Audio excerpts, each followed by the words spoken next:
기도드리겠습니다. 우리의 상한 마음을 고치시고 회복시켜 주시는 하나님의 사랑에 감사합니다. 지난 밤에도 눈동자와 같이 우리를 지켜주시고 평안한 밤을 주셨고 하루를 시작하는 첫 시간을 하나님께 드리게 하신 은혜에 감사합니다. 주님, 저희는 날마다 넘어지고 쓰러지는 죄인입니다. 찬양의 가사처럼 우리의 모든 의지로는 죄를 해결할 수 없어 이 시간 우리 예수님께 나아옵니다. 내 죄를 위하여 피 흘려주시는 그 주님의 사랑을 알게 하여 주옵소서.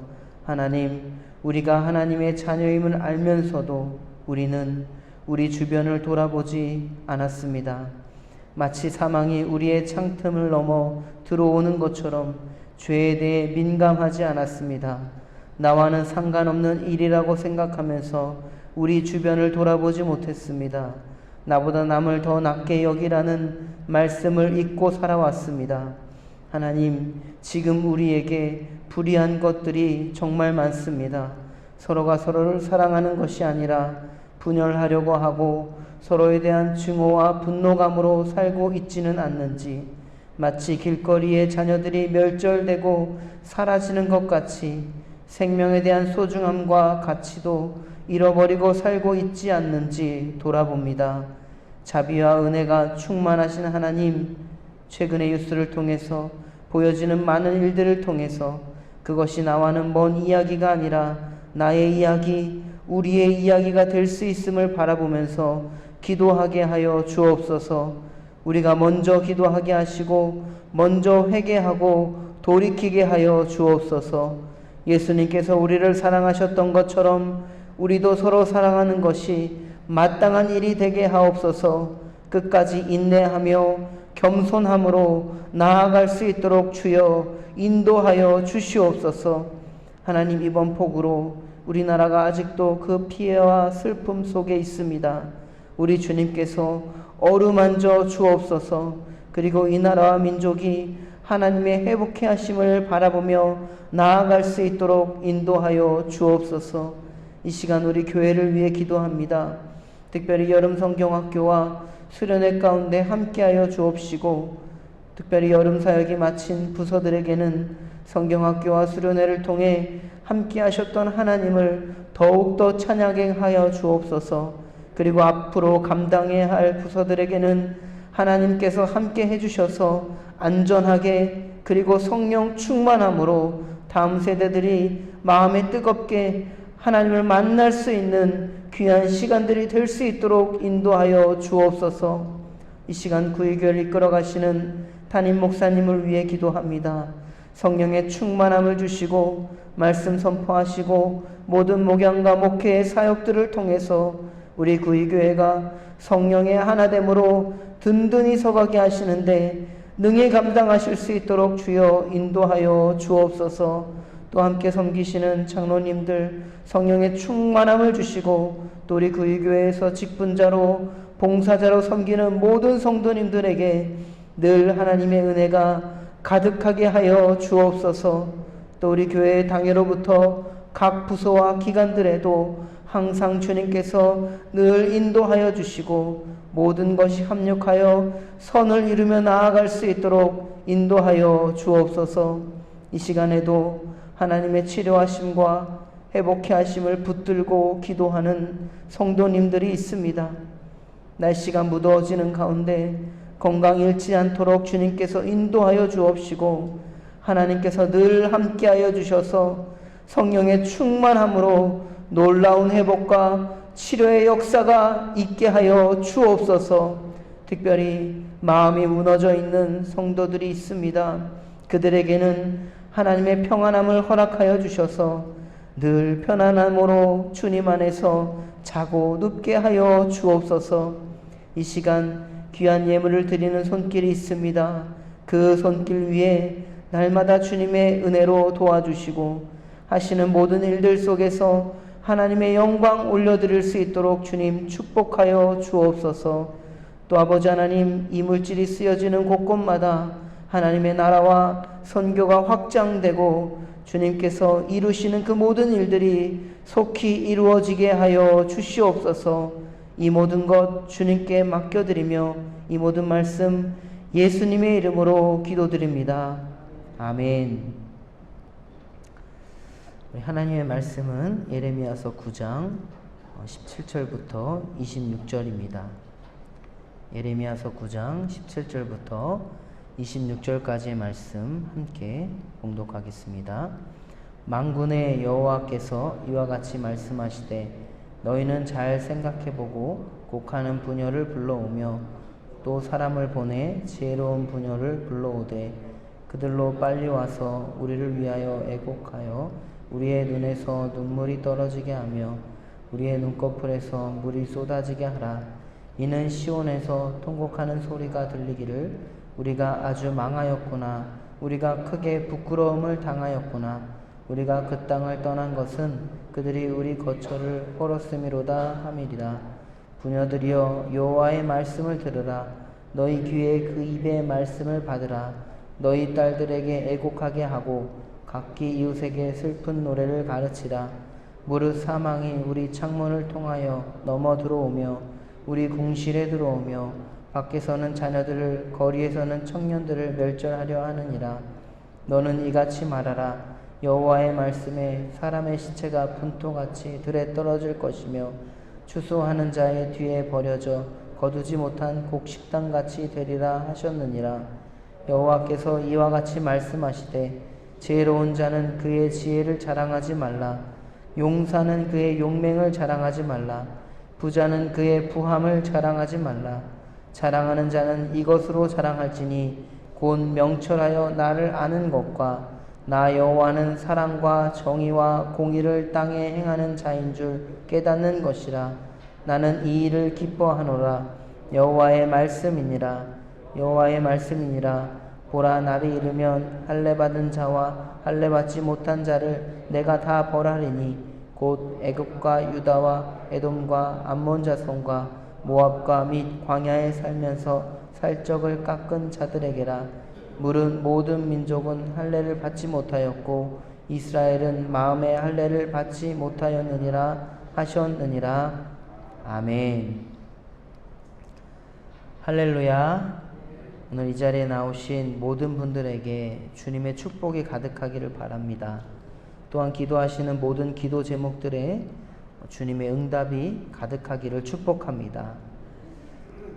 오늘 본문의 대상은 곡하는 부녀들을 통해서 말씀하시는 하나님의 말씀입니다. 구절을 보면 17절부터 22절까지는 시의 형식과 또 탄식의 온율로 이루어져 있습니다. 그리고 23절과 24절에는 마치 잠언과 같은 지혜서에서 어울릴 만한 권고로 말하고 있으며 또 25절과 26절에서 그 예언자의 예언으로 또 오늘 본문을 마치고 있습니다. 17절부터 18절을 제가 다시 한번 읽어보겠습니다. 만군의 여호와께서 이와 같이 말씀하시되 너희는 잘 생각해보고 곡하는 부녀를 불러오며 또 사람을 보내 지혜로운 부녀를 불러오되 그들로 빨리 와서 우리를 위하여 애곡하여 우리의 눈에서 눈물이 떨어지게 하며 우리의 눈꺼풀에서 물이 쏟아지게 하라. 아멘. 당시 죽은 사람을 슬퍼하는 노래를 의례에 따라 부르는 것을 곡을 도맡아 하는 그런 여인들, 부녀자들이 있었다는 것을 우리는 알 수 있습니다. 그리고 그 애곡하는 것, 곡하는 것, 노래하는 것이 바로 그 여인들의 일이었습니다. 또 이 말씀에서 이 지혜로운 여인을 불러오라는 것은 바로 때에 따라 슬플 때 슬퍼할 줄 아는 여인을 말하는 것입니다. 이 여인들이 슬퍼하는 이유는 바로 이 성읍이 무너지고 망하게 됨에 따라 그것을 바라보면서 그 진실로 슬퍼해야 한다고 하는 것입니다. 그리고 그것들을 이 노래를 통해서 사람들에게 알려주어야 하는 것이죠. 사실 이 예언자는 이스라엘 백성들이 그 심판의 소식을 듣고도 정말 아무렇지도 않게 슬퍼하지 못한다는 사실을 부각시키기 위해서 이 때와 상황에 울줄하는 지혜로운 부녀자들에 대해서 이야기를 한 것입니다.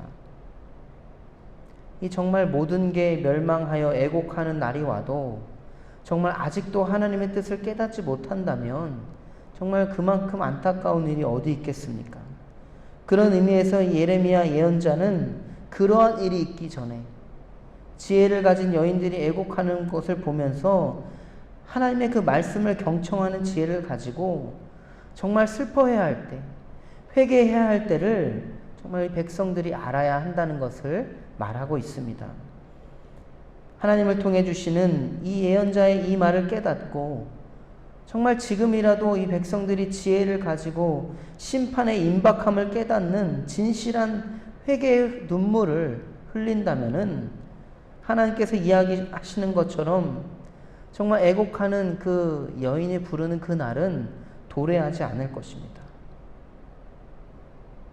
그래서 이 지혜로운 부녀자를 통해서 그 이스라엘 백성들의 그 영적 무감각들을 다시 한번 부각시키기 위해서 말하고 있는 것입니다. 18절에 보면 이 물이 쏟아지는 것처럼 눈물이 흘려진다고 이야기하고 있습니다. 이 물이 쏟아진다는 것은 마치 시내와 강이 흐르는 것처럼 그 많은 눈물을 쏟아내는 것입니다. 여러분, 우리 눈에서 이런 눈물이 흘려진다고 생각했을 때 그 슬픔은 아마도 정말 능히 감당할 수 없는 엄청난 슬픔일 것입니다. 그래서 그 예언자는 그 마치 눈물에 비유해서 이 이야기를 하고 있는 것입니다. 여러분, 시온이라는 곳은 어디입니까? 하나님의 임재가 계시는 상징입니다. 하나님께서 함께 계시는 곳이니 얼마나 아름답고 기쁘고 영광스러운 곳이겠습니까?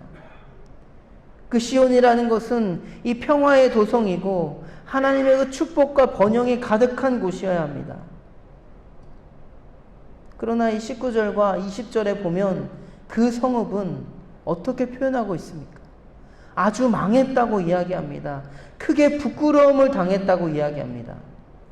예언자는 이런 이 갑작스러운 심판으로 이 멸망케 된 그 슬픔과 큰 놀라움을 나타내고 있습니다. 시온에서 통곡하는 소리가 들리기를 우리가 아주 망하였구나. 우리가 크게 부끄러움을 당하였구나. 여러분, 이스라엘 백성들이 그 땅을 떠나가게 된 것은 단순히 그 이방인들, 바벨론이라는 그 제국에 의해서 쫓겨나서 그런 것이 아니라 이 거룩한 땅에 합당한 삶을 살지 않았기 때문에 그것으로부터 쫓겨났다는 사실을 이야기하고 있습니다. 19절 후반부에 보면 우리가 그 땅을 떠난 것은 그들이 우리 거처를 헐었음이로다 함이로다. 여러분, 이 떠났다는 동사는 이 그냥 떠난 것뿐만 아니라 그 안에는요, 버리는 것, 배교하는 것, 이런 뜻도 가지고 있습니다. 또 20절에 이런 상황 속에서 여호와의 말씀에 철저히 순종해야 된다는 것을 또 이야기하고 있습니다. 그리고 이 부녀자들이 그 슬픈 노래를 가르쳐야 한다고 하는데 이것은 이 다가오는 심판의 참혹함, 그리고 동시에 그 심판이 반드시 올 것이라고 이야기하는 것입니다. 여러분, 그리고 21절과 22절 보시기 바랍니다. 21절에서는 그 부녀자들이 애곡하는 그 이유에 대해서 이야기합니다. 여러분, 그 이유는 무엇입니까? 그 사망이 우리의 창문을 통하여 넘어 들어오고 있기 때문에 그렇습니다. 그리고 창문을 통하여 넘어 들어오는 것. 또 이후에 보면 그 자녀들이 거리에서는 청년들이 멸절한다고 또 이야기하고 있습니다. 여러분, 이 장면을 한번 생각해 보시면 마치 이 출애굽 사건 때 애굽의 모든 장자들을 멸하심으로 그 애굽 여인들을 애곡시키게 한 그 사건을 떠올립니다. 출애굽 당시에는 어땠습니까? 이스라엘 백성들은요, 그 멸망에서 벗어날 수 있었습니다. 그러나 이제는 이스라엘 백성들도 그 멸망에서 피할 수 없다는 사실입니다. 그리고 사망이 이 정식 출입구가 아닌, 그 문이 아닌 창문을 통해 들어온다는 것은 어떻게 막을 수가 없다는 것을 이야기하는 것입니다. 또 여러분, 궁궐은 어떤 곳입니까? 정말 많은 이 지키는 사람들이 있는 곳 아닙니까? 많은 경비대들이, 군인들이 지키는 곳입니다. 그렇기 때문에 보통 사람들은 쉽게 들어가지 못하는 곳입니다. 그렇게 적들에 대한 이 철저한 대책을 갖춘 이 궁궐일지라도 그곳에서 아무리 많은 경비대들이 막아서 지킬지라도 그 사망의 침입을 막지 못한다는 의미입니다. 즉 유다 땅 어디에서나 사망이 범람하게 될 것을 의미하고 있습니다. 여러분, 21절의 후반부를 새 번역 성경으로 읽어드리면 이와 같습니다. 거리에서는 어린아이들이 사정없이 죽어가고 장터에서는 젊은이들이 죽어간다. 여러분, 이 일들이 유다 땅 전역에서 일어난다고 생각해보면 얼마나 끔찍한 일이겠습니까? 또 22절에 이렇게 이야기합니다. 너는 이같이 말하라. 여호와의 말씀에 사람의 시체가 분토같이 들에 떨어질 것이며 추수하는 자의 뒤에 버려져 거두지 못한 곡식당같이 되리라 하셨느니라. 예언자는 이런 심판에 대해서 좀 더 귀를 기울일 것을 이야기하고 있습니다. 이것은 여호와의 말씀입니다 라고 선언하면서 강조하고 있습니다. 그러나 이런 경고에도 여호와의 말씀입니다 라고 이야기하는 이런 경고에도 이 완악한 이스라엘 백성들은 돌이키지 않으므로 하나님께서 심판의 처절한 면모를 보여주실 것을 예언자는 이야기하는 것입니다. 시체는 마치 버려져 이 분토처럼 아무도 돌아보지 않는, 또 버려진 곡식단처럼 비유를 하고 있습니다. 여러분, 들판에 나뒹구는 이 분토는요, 혐오의 대상이지 아무도 귀중히 생각하지 않습니다. 또 거두지 못한 곡식단은요, 이 버려져서 짐승의 먹이가 될 뿐 썩어 없어지게 될 것입니다. 여러분, 우리도 이 장례 문화가 잘 발달되어 있습니다. 이스라엘 백성들은요, 이 시체가 부정하다고 말하고 있기 때문에 그렇게 죽은 후에 장사되는 것 매우 중요하게 생각합니다. 그런 이스라엘 백성들에게 이 자신들의 시체가 분토같이 혐오스럽게 취급되고 짐승의 먹이 같은 곡식단처럼 버려질 것이라는 이 비유는 정말 충격적인 비유입니다. 그러니까 말하는 수위가 점점 높아지고 있는 것입니다. 여러분, 예언자가, 이 예레미야 예언자가 그 수위가 점점 높아지는 것은 왜 그렇습니까? 바로 그들이 듣게 하기 위해서 그렇습니다. 그런 의미에서 우리가 기억해야 할 것이 있는데, 이 심판이란 것 분명히 있는데 그때는 돌이킬 수 있는 사람만이 회복의 날에 기쁨으로 나아갈 수 있다는 것을 우리가 이 말씀을 통해서 기억할 수 있습니다. 사망이 우리를 삼키울지라도 예수 그리스도께서 사망 권세를 이기시고 부활하셨다는 것을 우리가 믿고 나아가야 된다는 것입니다. 예레미야 예언자가 말하는 것은 이 심판의 메시지 속에 우리가 절망하지 않는다는 것, 우리가 돌이키고 회개하면 하나님께서 회복시켜 주신다는 것을 말하고 있는 것입니다. 로마서 5장 21절입니다. 이는 죄가 사망 안에서 왕노릇한 것 같이 은혜도 또한 의로 말미암아 왕노릇하여 우리 주 예수 그리스도로 말미암아 영생에 이르게 하려 함이니라. 예수님께서 우리의 생명의 빛, 진리의 빛이 되심을 굳게 믿으면서 우리가 정말 이런 끔찍한 일이 있기 전에 우리 모습을 돌이켜야 하고, 또 우리의 마음이 아직도 완고한 마음이 자리 잡고는 있지 않는지, 아직도 죄악된 삶에서 우리를 아무렇게나 내버려 두고 있지 않는지를 돌아보시길 바랍니다. 23절과 24절을 보면요, 자랑하지 말아야 할 것 3가지, 자랑할 것 3가지를 나열합니다. 여러분, 이 말씀을 통해 우리가 기억해야 할 것이 있습니다. 정말 지혜와 용맹, 부함 그 자체를 예언자가 무시하는 것이 아닙니다. 뒤에 나오는 것들이 세상 어떤 것과 비교해도 더 가치가 있다는 것을 우리가 인식해야 한다는 것입니다. 여러분, 우리가 살다 보면요, 우리가 지혜도 필요하고요, 우리가 힘도 필요하고, 재정적인 부분, 이 물질적인 것도 분명히 필요합니다. 그런데 더 중요한 것은 그것보다 더 우선되어야 하는 가치는 하나님을 아는 것, 하나님께서 사랑과 정의와 공의를 베푸시는 분인 줄을 알고 깨닫는 것이 필요한 것입니다. 예언자가 이런 말을 하는 이유는 당시 이스라엘 백성들을 하나님보다는 자신의 지혜, 자신의 용맹, 자신의 부함을 더 의지했다는 것을 보여주는 것입니다.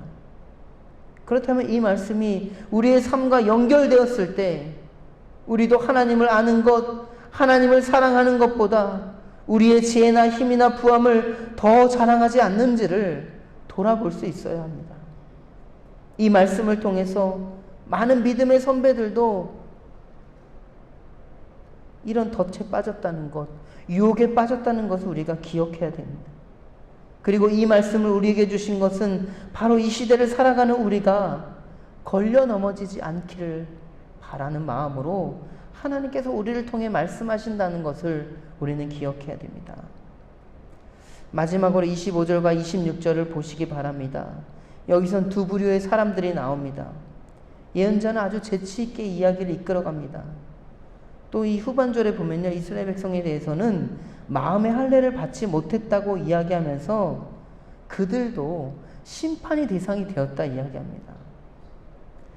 이스라엘 백성들은 누구를 경멸합니까? 할례 받지 못한 이방인들을 그렇게 경멸하는데 그들도 동일하게 할례 받지 않은 이방인들과 동일하게 여겨지는 거예요. 동일하게 심판을 받게 된다는 점입니다. 여러분, 이 말씀을 통해 우리는 무엇을 깨달을 수 있습니까? 우리도 안심할 수 없다는 거예요.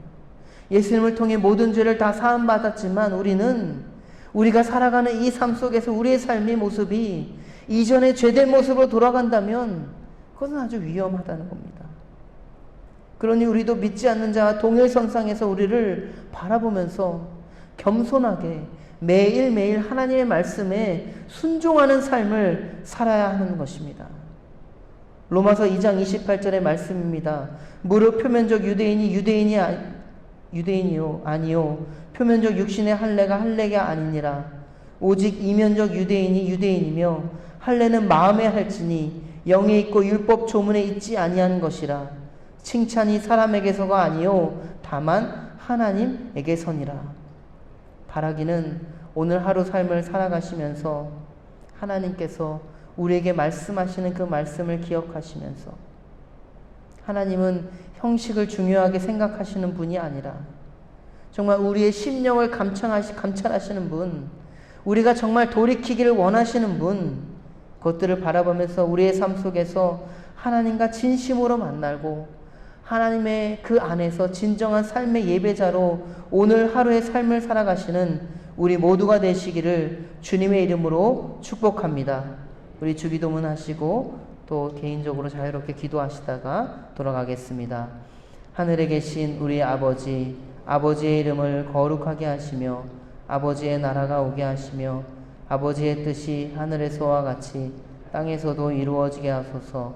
오늘 우리에게 일용할 양식을 주시고 우리가 우리에게 잘못한 사람을 용서하여 준 것 같이 우리 죄를 용서하여 주시고 우리를 시험에 빠지지 않게 하시고 악에서 구하소서. 나라와 권능과 영광이 영원히 아버지의 것입니다.